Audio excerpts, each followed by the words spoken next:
กราบสวัสดีสบายดีพ่อแม่พี่น้องล่าสุดพี่น้อง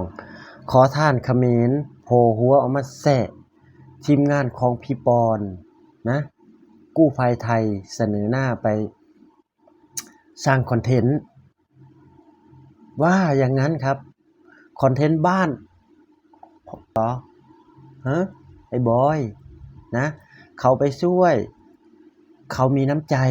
นะครับแต่นี่ไอ้บอยพูดยังไงครับเดี๋ยวผมจะพาพี่ๆนะทุกท่านไปดูรู้โอ้โหลำบาก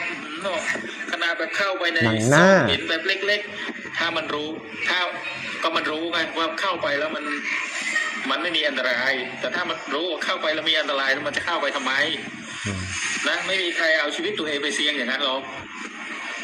มันก็คอนเทนต์ทั้งนั้นแหละครับภาพนี่นะครับคอนเทนต์อันนี้พูดจากบอกว่าคอนเทนต์และดูอีกคลิปหนึ่งนะที่เขาพูดนะที่บอยพูดมีอาชีพช่วยคน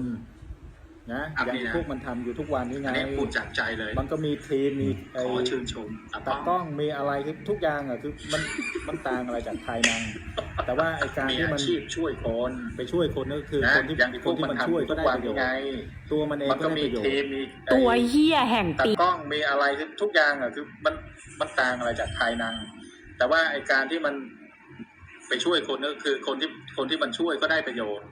ตัวมันเองก็ได้ประโยชน์ตัวนี่ครับเสนอหน้าไปแซะเขาทำไมนะผมขอถามพี่ๆนะคนไทยทุกคนนะหรือว่าทั้งประเทศเลยก็ว่าได้นะถ้าเขมรติดอยู่ในถ้ำพี่น้องคนไทยคนลาวจะไปช่วยไหมนะผมขอถามแค่นี้ผมอยากรู้แต่นี่หาแสงหากินแซะคนไทยแซะพี่ปอนนะแซะกู้ภัยไทยที่เขาไปช่วยคนลาวติดถ้ำ7ชีวิตนะครับนะแต่ก็ขอบคุณนะครับถือว่าเป็นแรงผลักดันนะทีมงานของคนไทยทำภารกิจเสร็จอย่างเป็นที่เรียบร้อยนะบอยนะเสือกโง่แต่โง่ก็โง่อยู่ที่ประเทศตัวเองนะอย่ามาแชะไทยกับลาวเขาเป็นบ้านพี่เมืองน้องกับประเทศไทยนะครับถึงแม้ว่าจะมีแม่น้ำโขงกั้นแต่เขาไม่ได้กั้นทางข้ามและก็ไม่ได้กั้นจิตใจที่ไปช่วยเหลือนะงูก็อยู่ที่บ้านนะอย่าเสือกนะอย่ามาเสือกเรื่องไทยกับลาวเขาช่วยเหลือกันเขามีน้ำใจผมบอกได้เลยนะว่าถ้าเป็นญาติพี่น้องของไอ้บอยติดอยู่ในถ้ำนะก็ขอให้ตุยไปแบบว่าไม่ต้องมีคนไปช่วยนะแต่ประเทศเขมรน่ะมีบ้างคนที่อยากไปช่วยไม่มีนะครับนะขอให้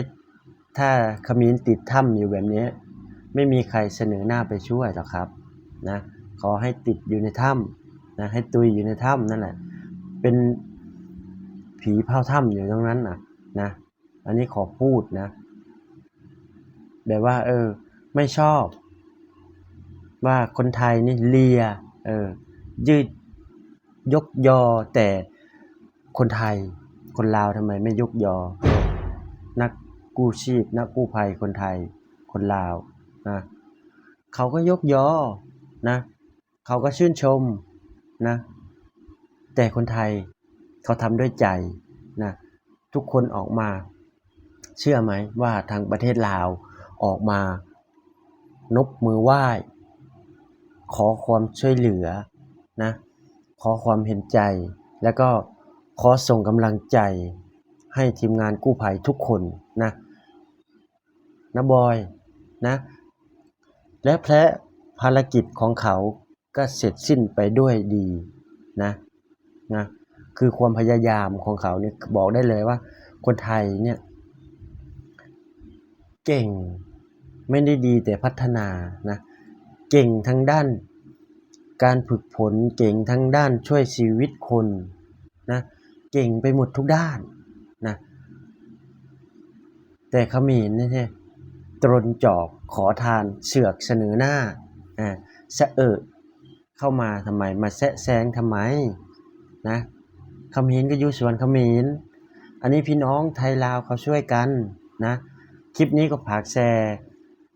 ากความคิดเห็นด้วยนะครับว่าถ้าเขมรติดถ้ำมีประเทศไหนบ้างที่จะยื่นมือเข้าไปช่วยเป็นอันดับแรกนะช่วยขอทานนะครับคลิปนี้ก็ฝากพี่ๆนะทุกท่านกดไลค์กดแชร์กดติดตามและเป็นกำลังใจให้ทีมกู้ภัยทุกๆคนนะครับขอให้ปลอดภัยและสุขภาพร่างกายแข็งแรงนะครับขอกราบคำว่าสบายดีและสวัสดีครับผม